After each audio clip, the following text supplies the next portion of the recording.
ఒక దగ్గరనేమో బయటోడు వచ్చి మనల్ని గెలుకుతాడు, బయటోడు. ఈడనేమో మన భారత్లో ఉంటూనే అరే హిందూ నువ్వు ఎన్నడని ఒకసారి గుర్తు పెట్టుకోరా, ఇది యాది పెట్టుకో, నిద్రలకేం లేవు. వాళ్ళు ఇవ్వకపోతే ఉల్టా హాత్ ఖాన్ బైరీలు కొట్టుర్రి, హిందువులను ఖాన్ బైరీలు కొట్టి లేవట్టుండ్రి. హస్కే లియాతా పాకిస్తాన్, సారీ హస్కే ఉండదేమో, లడ్కే లియాతా పాకిస్తాన్ హస్కే లేంగే హిందుస్థాన్ అని అనేది ముస్లిం లీగ్ స్లోగన్ మీకు యాదుందా అని అడుగుతున్నా. హస్కే లియాతా लड़के लिया था पाकिस्तान, इस बार तो हिंदुस्तान को हंस के ले लेंगे, हम काट देंगे हिंदुस्तान. एनआईए रेड చేసి PFI Kerala ban organisation PI popular front of India చేస్తే 977 పీపుల్ ది లిస్ట్ దొరికిందంట, లేపేద్దామని. అలా జడ్జులు కూడా ఉన్నారట, ఇంటెలిజెన్స్ ఆఫీసర్లు ఉన్నారట, రిపోర్టర్లు ఉన్నారట, సోషల్ మీడియా ఇన్ఫ్లుయెన్సర్లు ఉన్నారట, ఓ పెద్ద లిస్టేనట. మళ్ళీ పాపులర్ ఫ్రంట్ ఆఫ్ ఇండియా ఇంత పెద్ద ఘాతకానికి డిసైడ్ అయిపోతే, ఓ హిందూ ప్రభుత్వాల మీద నువ్వు డిపెండ్ అవుతావా లేకపోతే నువ్వు అప్రమత్తంగా ఉంటావా అని అన్నది ఇలా నా క్వశ్చన్. ఈ పాపులర్ ఫ్రంట్ ఆఫ్ ఇండియా ఇలా కొత్త కాదు, నాటకాలు ఆడుట్లా పెద్ద పెద్ద మర్డర్ కేసులలో ఉన్నది. ఇది దేశ భక్తులను జాతీయవాదులను ఎంతో మందిని పొట్టన పెట్టుకున్నది. ఇది కొత్త కాదు పాపులర్ ఫ్రంట్ ఆఫ్ ఇండియా. దీన్ని బ్యాన్ చేసిండ్రు. బ్యాన్ చేయగానే ఇది మళ్ళా వేరే ఒక కొత్త పేరు పెట్టుకొని వస్తారు. ఈ కండిషనల్ బ్యాన్ ఏందో నాకు అర్థం కాదు. అసలైన సిసలైన అర్థం కాని విషయం ఏందని అంటే ఫ్రెండ్స్, కాంగ్రెస్ పార్టీకి ఆర్ఎస్ఎస్ ఒక మతతత్వ ఆర్గనైజేషన్ లెక్క కనిపిస్తుంది. ఆర్ఎస్ఎస్ని బ్యాన్ చేద్దామననే ఒక ఆలోచన వాళ్ళకు ఉంటుంది, వెనకటికి బ్యాన్ కూడా చేసారు. కాకపోతే పాపులర్ ఫ్రంట్ ఆఫ్ ఇండియా అలా మనసులలో అంత పాపులర్ ఎందుకు ఉంటుందో నాకు అర్థం కాదు. ఈ జాతిరత్నాలకు ఈ పాపులర్ ఫ్రంట్ ఆఫ్ ఇండియా అనేది 3 వింగ్స్లలో ఆపరేట్ చేస్తుంది. ఒకటేమో రిపోర్టర్స్ వింగ్, ఇంకొకటి physical and arms training wing, ఇంకొకటి service wing or hit teams. అంటే ఈ రిపోర్టింగ్ వింగ్ ఏమో ఒక్కొక్కడు ఏం పని చేస్తుండు, ఏం కథ, ఆడేడు ఉంటాడు, ఏం కథ అన్నది మొత్తం రెక్కి చేసి రిపోర్ట్ చేస్తుంది. ఇంకొకటి ఏం చేస్తానంటే ఆ నేసేయాలనంటే వీడికి స్ట్రెంత్ ఏమి ఉండాలా, ఫిజికల్ స్ట్రెంత్ ఏమి ఉండాలా అని ఒక స్వాట్ అనాలిసిస్ చేసి వీడికి గన్ ఇవ్వాలా, కత్తి ఇవ్వాలా, యాసిడ్ ఇవ్వాలా, ఏమి ఇవ్వాలా అని ఒకటి ఇచ్చి పెడుతుంది.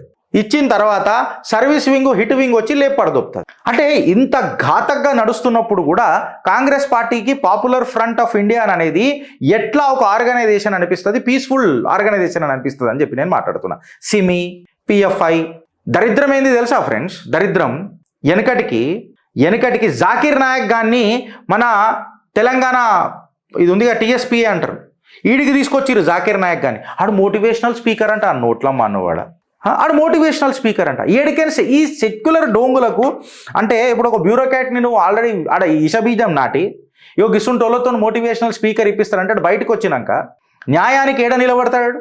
ఓ మాట అడుగుతున్నా, బ్యూరోక్రసీ నువ్వు ఆడనే సంపి పడదొప్పుతున్నావు కదా, ఇట్లుంటేనే నువ్వు బతుకుతావు. నీకు కనిపించేది ఒకటి, నువ్వు చేసేది ఒకటి అని చెప్పి నువ్వు ఆడనే విషబీజాలు నాటి పంపిస్తున్నావు బయటికి సొసైటీలకు. నీ పలుకుబడి ఉండాలనంటే, నువ్వు బతకాలనంటే, నీకు ఈ హోదా ఉండాలంటే బిడ్డ నువ్వు గిట్లనే బతకాలా అని చెప్పి చెప్తున్నావు. జాకీర్ నాయక్ గారు మన టీఎస్పీఏకి వచ్చేదబ్బా, ఆడు మోటివేషనల్ స్పీకరా? ఓ మాట అడుగుతున్నా, కాఫిర్లను సంపు అనేటోడు మోటివేషనల్ స్పీకర్ అవుతాడా? నేను ఇలా ముస్లింలనే అడుగుతున్నా. మళ్ళీ పిఎఫ్ఐ మంచిదా?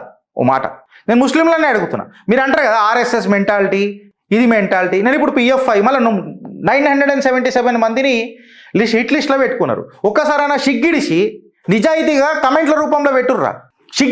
సిగ్గిడిసి మనస్ఫూర్తిగా ఉడితేగా సీరియస్గా చెప్తున్నా. ఒక్కరోజన్నా ఇన్ని ఆధారాలు పెట్టి మాట్లాడుతున్నాక ఒక్కరోజన్నా హితంలో నిలబడుర్రు అని అంటున్నా. మానవత్వం అననే హితంలో నిలబడురు. ఆడిట్లా ఈడిట్లా, అరే మళ్ళీ ఈడేంద్ర బై పిఎఫ్ఐ ఓడు, ఈయన్ని సమర్థిస్తారా అని నేను అడుగుతున్నా. ఆపరేషన్ సింధూర్ను కూడా మీరు సమర్థిస్తారా అని అంటున్నా. పాకిస్తాన్ని ప్రేమించాలా? నువ్వు ప్రేమించు, వద్దంటలే. నువ్వు పాకిస్తాన్ని ప్రేమించు, పెట్టుకో నీ పైజామాల, నేను వద్దంటలే. కాకపోతే ఘటన లెక్క సమర్థించు అంటున్నా. నువ్వు యాక్సెప్ట్ చేస్తావా, రిజెక్ట్ చేస్తావా, బరాల్ డెసిషన్ తీసుకోని అంటున్నా. మతతత్వం నువ్వు ఇలా న్యూయార్క్ దగ్గర కూడా మేయర్లా ఏదో పదవికైనా నిలబడ్డాడు చూడు, మందాని పేరున్నది కదా, దాని మీద కూడా ఇలా కంప్లీట్గా మనం చర్చిస్తాం. ఒక్కొక్కటి హిట్ లిస్ట్ ఉన్న పేర్ల మీద 500 200 పేర్ల లిస్టులు పెట్టుకొని కుర్చీ మడత పెట్టుకొని జేబులలో పెట్టుకొని తిరుగుతున్నారట ఈ పిఎఫ్ఐ వాళ్ళు. ఇలా జడ్జిల పేర్లకు వచ్చేసరికి కూడా మైలార్డ్స్ కూడా అప్రమత్తం అయిపోయారు. మా మమ్మల్ని కూడా చంపేసినట్టు ఉన్నారని బెయిల్ రిజెక్ట్ అయింది. ప్రతి విషయం పైన ఇలా విశ్లేషించి మాట్లాడాలి. నీకు ఆ హక్కు ఉన్నది, రాజ్యాంగం నీకు ఆ హక్కు ఇచ్చింది. As long as your constitution. నీ హక్కు గురించి నువ్వు కొట్లాడుతున్నావు అబ్బా, నువ్వు వేరేవాడు ఎవడి గురించి మాట్లాడతలేవు. ఇలా ఎన్ఐఏ కోర్టులకు బెయిల్ రిజెక్ట్ చేసింది. జడ్జి కూడా అబ్జర్వ్ చేసిండు, అవును చాలా ప్రైమా ఫేషియా ఎవిడెన్స్ గట్టిగా ఉన్నది ఇలా మీద అని. అసలు ఈ ఆర్గనైజేషన్స్ని బ్యాన్ చేయాలనా లేకపోతే ఈ ఆర్గనైజేషన్స్ నడుపుతున్న లీడర్లను బహిష్కరించాలనా? ఇటలీలో ఒక ముల్లాగాడు ఇటలీలో ముల్లాడు గిట్ల అయ్యాలా గట్ల అయ్యాలా కాఫీర్లను గట్ల అయ్యాలని అంటే మెలోని అని 30 సంవత్సరాల నుంచి ఇటలీలో ఉన్న బయటికి వెళ్ళగొట్టారు. ఏం నేర్చుకుంటున్నాం మనం పొరుగు దేశాల నుంచి? आड़ेनो घर में घुसने का नहीं अपने को आज हिंदुस्तानियों के हिंदुओं के दिलों के अंदर घुसने का वक्त आया है. ఇయాల మన మనసులలో గుసాంచాలా, గడ్డపార దించుతాడు ఒక్కొక్కడు అని చెప్పి తెలవాలా. ఈ లిస్ట్ పెట్టుకొని తిరుగుడేంద్ర అయ్యా, నాకు అర్థం కాదు ఇంత చిల్లరగా అనలా. అంటే ఏమొస్తుందో నాకు అర్థం కాదు ఈ మతతత్వం వీళ్ళకు. ఇప్పుడు ఎవడరా చెప్పుర్రి, మానవత్వం ఎవరుకున్నది, మతతత్వం ఎవరుకున్నది చెప్పుర్రా నాకు. అసలు ఈ పిఎఫ్ఐ సిమి ఇప్పుడు చూస్తున్నారేమో మీరు. ఔరంగజేబ్ గాడు ఏం బీకిండు అని అంటాడు, మందిరాలు వలగొట్టిండు, మస్జిద్లు కట్టిండు, జిజియా ట్యాక్సులు పెట్టిండు. లాస్ట్ కాడు మంచి పని ఏం చేసిండంటే టోపీలు కుట్టుకున్నాడు. ఇంకా టోపీలు కూడా అమ్మో చూసినావా, ఆయన ఎవ్వరు పైసలు తినకపోతుండే ఆయన టోపీలు కట్టుకునే బతికిండు, మళ్ళీ టోపీలు కట్టుకొని బతికిండు, మమ్మల్ని టోపీలు పెట్టకుర్రి. బాబర్ గాడు ఏం చేసిండు అంటే పెద్ద కాంట్రవర్సీ చేసిపోయి. ఇక షాజహాన్ గాంధీ అయితే ఇక కథనే వేరేనే అని కొడుకులే అని జైలు వేసి పడేసిర్రా, ఆడు బిడ్డనే పెళ్లి చేసుకున్నాడు. అరే ఏం నడిపిర్రా మీరు ఆర్గనైజేషన్లు అని చెప్తే ఒక ఇవే. షైన్ బాగ్లో కూడా ఏమైంది రానంటే కొంతమంది పిల్లలు పుట్టిరు. ఇక మీరు అడగొద్దు నాకు. మన అసదుద్దీన్ ఓవైసీ గారు చెప్తారు ఇక తారా పాన్ షాప్ జిందాబాద్ అని. క్యా హువా బాబా అని అంటే ఆబాదీ బడా. అరే అభివృద్ధి క్యా है అంటే అభివృద్ధి నై जानते आबादी जानते. अच्छा ऐसा क्या ऐसा ही. अरे 25 साल से मैं भी बैठा चारमीनार पे माँ की किरकिरी. నీ ప్రొటెస్ట్లో ఏది ఉన్నా కాగజ్ అంటే కాగజ్ నై దికాయింగే, కాగజ్ నై పూచినే కాగజ్ నై దికాయింగే. వక్ఫుల కాగజ్ చూపెట్టవు, భారతదేశంలో కాగజ్ చూపెట్టవు, సిఏఏ కాగజ్ చూపెట్టవు, ఎన్ఆర్సీ కాగజ్ చూపెట్టవు. కానీ ఈడ మాత్రం కాగజ్ మెయింటైన్ చేస్తావు. ఎవడెవడిని ఏడేయాలో, ఎవడెవడిని ఎంతమందిని పెట్టాలో అనేది కాగజ్ పెడతావు. మన ప్రభుత్వాలు కూడా వీళ్ళని ఎంటర్టైన్ చేసుకుంటూ కూర్చుంటాయి చూడు. ఆ చైనాను చూసి మనం నేర్చుకోవాలి కొన్ని విషయాలలో. సీరియస్గా చెప్తున్నాయి. పుచ్చలు పట్మన వలగొడతారు వాళ్ళు కూర్చోబెట్టి. ప్రాబ్లం అయిన తర్వాత పోస్ట్ మార్టం చేసి మనం ఆడబోయి ఘరమే గుసాంచి పోవడాల్సిన అవసరం లేదు. మనం ఇలా హిందువుల దిలోకే అందరు గుస్నా హై. ఇది ప్రభుత్వాలు నేర్చుకోవాలా. ఈ ప్రభుత్వాలు నేర్చుకున్నప్పుడే హిందూ అనేటోడు గర్వంగా ఉంటాడు. ఇది నా పార్టీ అని చెప్పి గర్విస్తాడు. హిందూ అనేటోడు ఎప్పుడు రాజ్యాంగాన్ని ఉల్లంఘించి మాట్లాడలే. ఈ సంస్థనే ఇల్లీగల్. ఇంక ఉంటారు కొంతమంది డోంగల్. ఏమైంది అసలు?